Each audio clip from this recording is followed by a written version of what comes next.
여성 A씨와 남성 B씨는 2019년부터 5년 넘게 교제해온 연인 사이였습니다. 하지만 우리가 흔히 생각하는 평범한 연인 사이는 아니었죠. 남성 B씨는 자신의 연인인 A씨를 폭행한 혐의로 1년간 감옥살이를 하고 이제 막 출소를 한 상황이었습니다.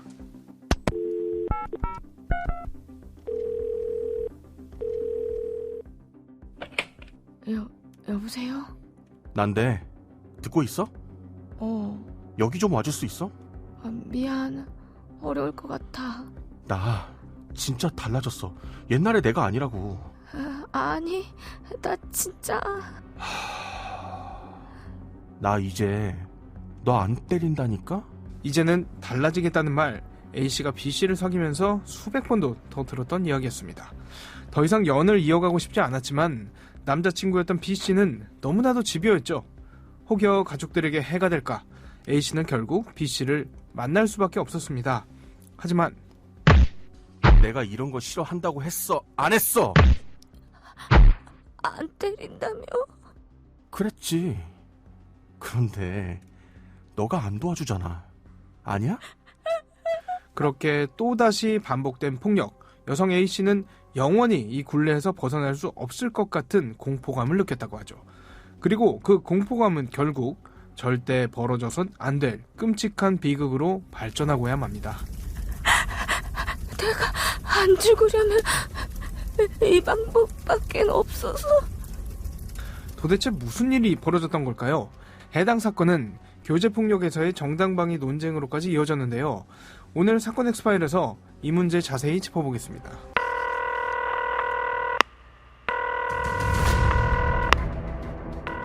사건은 보이는 것보다 가까이 있다.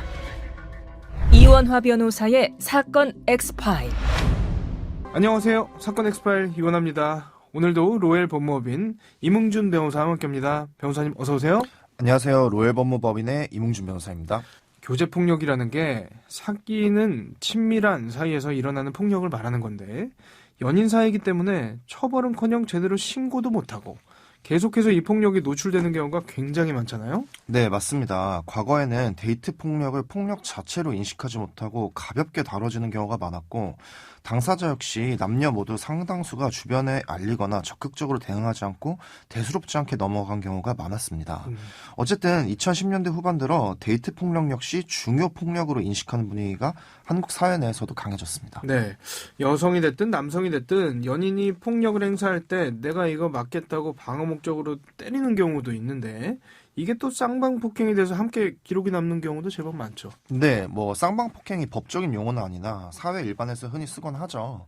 그리고 대부분의 일반적인 법감정을 가지신 분들이라면 먼저 맞았으니 방어를 위해 일부 폭력을 써도 된다고 생각하시는 경우가 덜어 있습니다. 네네네. 그런데 이러한 상황에서 법적으로 정당방위로 인정받기는 쉽지 않습니다. 오히려 피해자임에도 억울하게 폭행죄로 처벌을 받고 전과도 평생 남을 수 있습니다.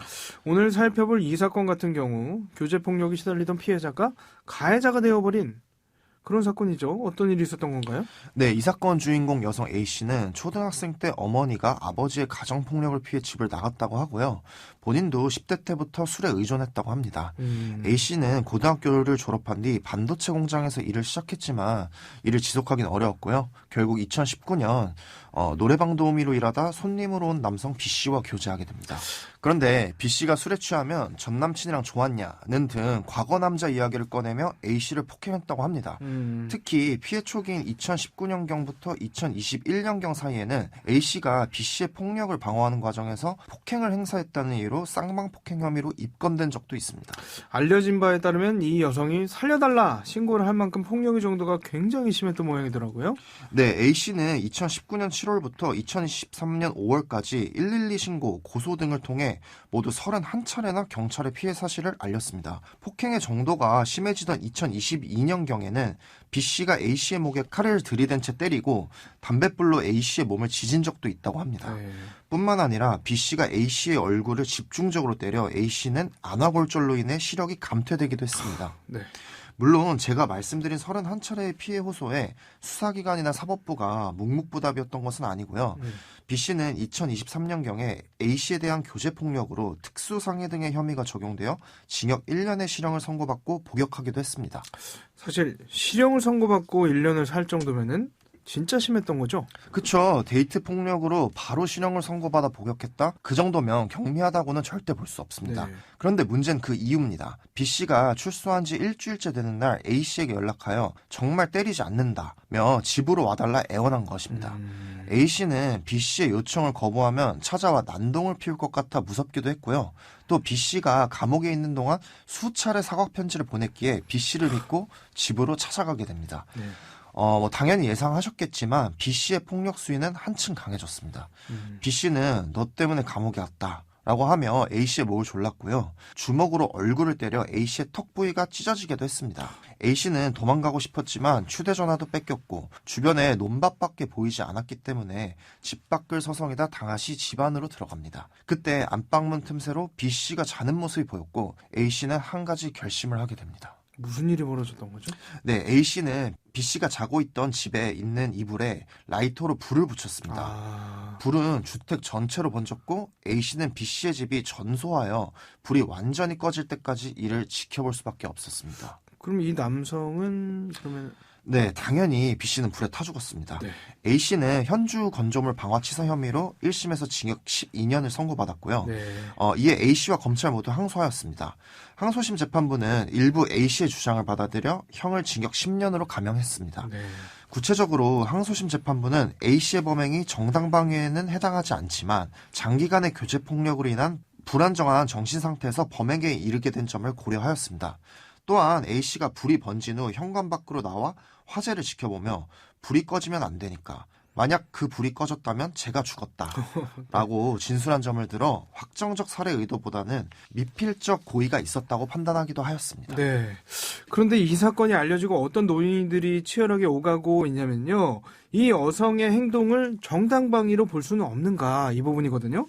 교제폭력에 장시간 노출된 여성이 자신의 생명을 지키기 위한 정당방위였다는 주장이 나오고 있는 건데 일단 재판부의 판단은 정당방위로 볼 수 없다 이거죠? 네, 결론적으로 재판부는 A씨의 행위를 정당방위로 보지 않았습니다. 재판부는 정당방위 주장에 대해서 술에 취해 잠든 B씨는 혈중 알코올 농도에 비춰 A씨에게 직접적인 물리력을 행사할 수 있었던 상황이 아니었다며 사람의 생명은 절대적 가치를 지니므로 교제폭력에 시달린 A씨에게 당시 주어진 유일한 방안이 저항할 수 없는 B씨의 생명을 빼앗는 방법밖에 없었는지에 대해서는 의문이 든다고 판결했습니다.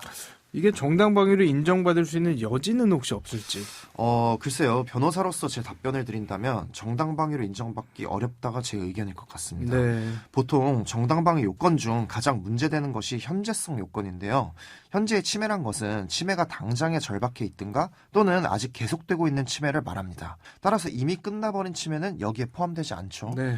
사건으로 돌아가 보면 A씨가 B씨의 집에 불을 지를 당시 B씨는 자고 있었고 A씨에 대한 직접적인 폭행은 멈춘 이유였기 때문에 A씨가 정당방위 요건 가운데 현재성을 충족하였다고 보긴 어렵다고 사료됩니다. 네. 다만 이 사건을 바라보는 한 인간으로서의 제 답변을 드리자면 B씨의 지속된 폭행으로 인해 A씨의 무기력한 상태가 지속되고 있었다는 점에서 정당방위의 현재성 요건을 충족하지 못했다는 취지로 A씨를 외면하기 어렵습니다. 네. 그런데 교제폭력으로 살인이 발생했을 때 정당방위를 인정받은 사례가 혹시 있었나요? 뭐 재판부가 정당방위 인정이 너무 소극적이다 이런 지적도 나와서 그렇거든요. 네, 구체적으로 딱 살인이 발생했을 때 정당방위 인정받은 사례는 없고요. 네. 다만 유사한 사례가 하나 있긴 합니다. 네. 2020년 7월경 20대 여성이 자신을 산으로 끌고 가 청테이프 등으로 묶고 성폭행을 시도한 30대 남성의 혀를 깨무는 일이 있었는데요. 네. 남성은 파렴치하게도 여성의 행위가 중상해죄에 해당한다고 주장했으나 수사기관은 여성의 행위를 정당방위로 받고 남성은 감금 및 강간치상 혐의로 재판에 넘겨졌습니다. 네. 반대로 아마 법학도라면 모두 알고 있을 만한 강제 키스 혀 절단 사건의 주인공 최말자 씨는 당시 정당방위를 인정받지 못해 처벌을 받기도 했었습니다. 그렇죠. 사실 이 사건은 앞선 사건과 내용은 완전히 판박인데 1964년도라는 시대상을 고려하여 가부장적인 분위기 속에서 최말자 씨가 억울한 판결을 받았다고 보시면 됩니다. 네. 다행인 점은 올해 이 사건 관련하여 재심이 61년 만에 이뤄진다고 합니다. 어쨌든 한국 법원의 정당방위 인정이 소극적인 점은 부인할 수 없는 사실입니다. 예전에 또 그런 사례도 있었죠. 우리나라에서 그 아버지로부터 장기간 성폭행에 노출돼 있었던 사람이 남자친구와 함께 아버지를 살해했던 사건. 네. 그 사건에서는 이제 뭐 정당방위가 인정되진 않았지만 그래도 집행유예를 받았었던 그런 이제 굉장히 파격적인 판단이 있었죠. 네. 몇 년 전쯤으로 기억하는데요. 37년 동안인가 가정폭력에 시달리던 아내가 남편을 돌로 내리쳐서 죽인 그런 사건이 하나 있었는데 이때도 아내의 변호인 측에서 정당방위를 주장했었거든요. 근데 이때도 정당방위는 인정되지 않았던 걸로 기억합니다. 네, 사건 당일 남편이 자신의 연락을 받지 않았다는 이유로 아내에게 폭력을 행사했고 아내는 화를 못 이기고 남편을 돌로 내리쳐 죽인 사건입니다. 물론 아내는 37년의 결혼 생활 동안 남편에게 칼로 찔리는가 하면 여러 번 머리를 맞고 기절해 응급실에 실려간 적도 있는 등 가정폭력에 시달려 왔습니다.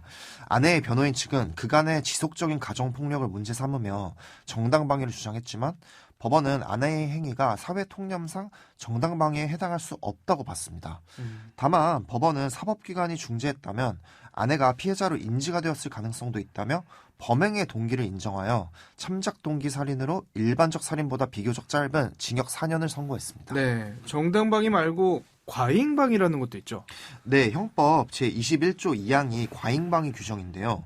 방위행위가 그 정도를 초과한 경우에는 정황에 따라 그 형을 감경하거나 면제할 수 있다고 규정되어 있습니다. 네네. 최근에 과잉방위로 무죄를 받은 흥미로운 사건이 있습니다. 네, 소개해드리자면 사건 당일 친오빠 집에 갔다가 밤늦게 들어온 피고인이 동거남에게 외도 의심을 받았고요. 동거남이 술에 취한 채 친오빠를 해치겠다며 흉기를 챙겨 차에 올라타게 됩니다. 차에서 동거남은 피고인의 목에 흉기를 갖다 대기도 하고 흉기로 허벅지를 내려치기도 했습니다. 결국 몸싸움이 벌어지자 피고인이 몰래 챙겨온 과도로 동거남의 오른쪽 가슴을 한 차례 찌르게 됩니다. 그런데 재판부는 과잉방위를 적용하여 피고인을 최종 무죄로 확정했습니다. 정당방위나 과잉방위가 인정된 사례가 극히 드문 점을 고려하면 매우 이례적인 사례로 보여지긴 합니다. 그러네요. 물론 상황은 다릅니다만 정당방위가 인정되지 않았던 사건과 비교해보면 어떤 점에서 차이가 있었다 보세요? 결국은 동거남이 흉기를 든 채 피고인을 차에 태운 점, 운전하는 내내 욕설과 위협을 한 점 등이 고려됐을 거고요. 또 피고인이 교통사고 위험을 감수하고 운전 중인 동거남을 찌를 이유가 없다는 점도 고려됐을 겁니다. 특히 늦은 밤, 공포스러운 상황 등 사건 당시 상황이 과잉방위 요건에 부합해 보이지 않나 싶습니다. 네. 실제로 항소심 재판부도 동거남이 흉기를 들고 피고인이나 피고인의 가족에게 여러 위해를 가하려고 협박하는 상황이었다. 며 극심한 공포감 속에서 피고인이 냉정을 잃고 그런 행동을 한 것은 법이 인정하는 과잉방위로 본다고 판시했습니다. 교제폭력 상황에서 정당방위의 인정 범위를 넓혀야 된다. 학대 증후군을 겪는 피해자의 심신미약 상태를 인정해야 한다. 이런 주장들에 대해서는 어떤 의견이세요? 글쎄요, 정당방위를 쉽게 인정하는 것 또한 분명 부작용이 있을 수 있습니다. 예컨대 스스로 방어할 권리를 폭넓게 인정한다면 오히려 폭력과 사적 제재, 복수 같은 행위가 만연해질 수 있겠죠. 그러네요.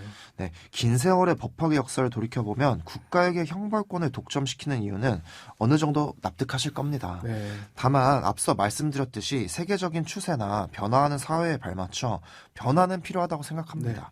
꼭 교제폭력이 아니더라도 가정폭력, 불법 추심과 같은 분야에서 학습된 무기력으로 피해자들이 극단적인 선택을 하는 것을 종종 볼 수 있습니다. 우리 사법부도 이러한 부분에서 범행의 동기를 참작하여 선고하고 있기는 하지만 명확한 법제화를 통해 피고인이 된 피해자들의 억울함을 봐주는 것, 그것이 우리 사회의 법감정에 맞지 않을까 생각해 봅니다. 네. 사건 엑스파일 오늘 저희가 준비한 내용은 여기까지고요. 끝곡으로 샘 스미스의 댄싱 미러 스트레인저 들려드리면서 이 시간 마치겠습니다. 여러분은 모두 변호받아 마땅한 사람들입니다. 사건 엑스파일 여러분 고맙습니다.